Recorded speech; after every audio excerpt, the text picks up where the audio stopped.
ದಿನಾಂಕ 22 ಆಗಸ್ಟ್ 2026 ಅವತ್ತು ರಾತ್ರಿ ಸುಮಾರು 9:45 ಗಂಟೆಯಿಂದ 10 ಗಂಟೆ ಒಳಗಡೆ ಮಡಿವಾಳ ಹೊಸೂರು ರೋಡ್ ರಸ್ತೆಯಲ್ಲಿ ಒಂದು ಕೊಲೆ ಪ್ರಕರಣವೂ ಆಗುತ್ತೆ.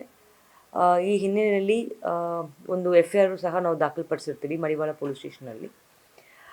ಕೇಸಲ್ಲಿ ಕಂಪ್ಲೇಂಟ್ ಕೊಟ್ಟಿರುವ ಡೀಟೇಲ್ಸ್ ಪ್ರಕಾರ ರಾತ್ರಿ ಅವರ ಫ್ರೆಂಡ್ ಜೊತೆಗೆ ವಿಕ್ಟಿಮ್ ಆದ ಸುಹೇಲ್ ಜೊತೆಗೆ ಗಾಡಿಯಲ್ಲಿ ಹೋಗ್ತಾ ಇರುವಾಗ ಅನ್ಐಡೆಂಟಿಫೈಡ್ ಪೀಪಲ್ ಕೆಲವೊಬ್ಬರು ಬಂದು ಅವರು ಹಿಂದೆ ಕೂತಿರೋ ಫ್ರೆಂಡ್ಗೆ ಸುಹೇಲ್ ಅವರಿಗೆ ಮರ್ಡರ್ ಮಾಡಿದ್ದಾರೆ ಅಂತ ಒಂದು FIR ಅಂತ ಕೊಟ್ಟಿರ್ತಾರೆ.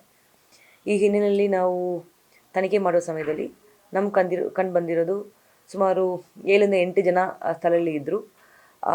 ಆ ಸ್ಥಳದಲ್ಲಿ ಏನು ಜನ ಇದ್ದರು ಅವರು ಗಾಡಿ ಬಂದು ನಿಂತ್ಕೊಂಡುವಾಗ ಏನು ವಿಕ್ಟಿಮ್ ಗಾಡಿ ಸ್ಟಾಪ್ ಆಗುವಾಗ ಆ ಸಮಯದಲ್ಲಿ ಹಿಂದೆಯಿಂದ ಬಂದು ಅವ್ರಿಗೆ ಅಟ್ಯಾಕನ್ನು ಮಾಡಿದ್ದಾರೆ ಅಂತ. ಅದಾದಮೇಲೆ ಏನು ಸುಹೇಲ್ ಅವರಿದ್ದಾರೆ ಅವರು ಮೃತಪಟ್ಟಿದ್ದಾರೆ ಅಂತ ನಮಗೆ ತನಿಖೆಯಲ್ಲಿ ಸ್ಪಷ್ಟವಾಗಿ ಕಂಡು ಬಂತು.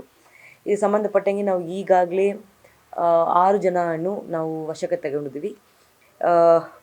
ಪ್ರಮುಖ ಆರೋಪಿಯಾದ ಆದಿಲ್, ಯಾಸೀನ್, ಅರ್ಬಾಜ್, ರಫೀವುಲ್ಲಾ, ಶಾನ್ ಮತ್ತು ಸೈಯದ್ ಫರ್ಹಾನ್ ಅಂತೂ ನಾವು ಈಗಾಗಲೇ ವಶಕ್ಕೆ ತಗೊಂಡು ನಾವು ತನಿಖೆಯನ್ನು ಮುಂದುವರಿಸಿದ್ದೀವಿ. ಅಕ್ಯೂಸ್ ಸಂಬಂಧಪಟ್ಟಂಗೆ ಆದಿಲ್ ಅವ್ರ ಮೇಲೆ ಮಾತ್ರ ರೌಡಿ ಶೀಟ್ ಇರುತ್ತೆ. ಅದು ಬಿಟ್ಟು ಬೇರೆ ಯಾವುದೇ ರೀತಿ ಬೇರೆ ಸಂಬಂಧಪಟ್ಟ 6 ಜನ ಮೇಲೆ ಯಾರು ನಾವು ಈಗ ವಶಕ್ಕೆ ತಗೊಂಡಿದ್ದೀವಿ ಅವ್ರ ಮೇಲೆ ಯಾವುದೂ ರೌಡಿ ಶೀಟ್ ಇಲ್ಲ. ಮತ್ತು ಯಾರು ತೀರ್ಕೊಂಡಿದ್ದಾರೋ ಸುಹೇಲ್ ಅವ್ರ ಮೇಲೂ ಸಹ ಯಾವುದೂ ಪ್ರಕರಣವೂ ಇಲ್ಲ, ಯಾವ ರೌಡಿ ಶೀಟ್ರೂ ಇಲ್ಲ ಅವ್ರ ಮೇಲೂ ಸಹ.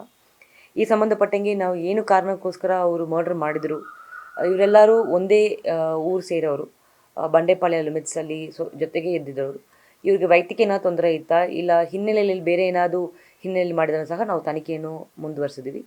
ಈಗಾಗಲೇ ನಾವು 6 ಜನನೂ ವಶಕ್ಕೆ ತಗೊಂಡು ನಿಟ್ಟಿನಲ್ಲಿ ಇನ್ನೂ 2 ಜನ ನಾವು ವಶಕ್ಕೆ ತಗೊಳ್ಳೋಕ್ಕೆ ಬಾಕಿ ಇದೆ. ಮತ್ತು ತನಿಖೆಯಲ್ಲಿ ಬೇರೆ ಏನಾದರೂ ಭಾಗವಹಿಸಿದ್ರು ಸಹ ಅವ್ರ ಮೇಲೂ ನಾವು ತನಿಖೆಯನ್ನು ಮುಂದುವರಿಸಿದ್ದೀವಿ. ಮೇಡಮ್, ಅರೆಸ್ಟ್ ಆಗಿರೋ ಆರೋಪಿಗಳ ಪೈಕಿ ಆದಿಲ್ ಏನಿದೆ ಮೇಡಮ್, ಆದಿಲ್ನ ಫ್ರೆಂಡ್ ಶಬೀರ್ ಅಂತೇಳಿ ಅವನ ಕೊಲೆಗೆ ಪ್ರತೀಕಾರವಾಗಿ ರಿವೆಂಜ್ ಮಾಡ್ರ ಅನ್ನೋ. ನಮಗೆ ಇದರಲ್ಲಿ ಏನು ಪ್ರಮುಖವಾಗಿ ನಾವು ಏನು ಕಂಡು ಬಂದಿದೆ, ಆ ಶಬೀರ್ ಕೇಸಲ್ಲಿ ಯಾರು ಆರೋಪಿ ಇದ್ದಾರೋ ಅವರು ಯಾರೂ ಮೃತಪಟ್ಟಿರೋ ಸುಹೇಲ್ ಅವರು. ಆ ಕೇಸಿಗೆ ಅವ್ರಿಗೆ ಏನೂ ಡೈರೆಕ್ಟ್ ಸಂಬಂಧ ಇಲ್ಲ. ಆದರೆ ಆ ಕೇಸಿಗೆ ಏನೋ ಸಂಬಂಧ ಇದೆಯಾ ಅಂತ ನಾವು ಈಗ ಅದ್ರ ಬಗ್ಗೆ ನಾವು ತನಿಖೆಯನ್ನು ಮುಂದುವರಿಸಬೇಕು. ಆಮೇಲೆ ನಮಗೆ ಸ್ಪಷ್ಟವಾಗಿ ಗೊತ್ತಾಗುತ್ತೆ ಅದರಿಂದ ಇದಾಗಿದೆಯಾ ಇಲ್ಲ ಬೇರೆ ಏನಾದ್ರು ಹಿನ್ನೆಲೆಯಲ್ಲಿ ಆಗಿದೆಯಾ ಅಂತ ನಾವು ಕೂಲಂಕುಷವಾಗಿ ವಿಚಾರಣೆ ಮಾಡ್ತೀವಿ.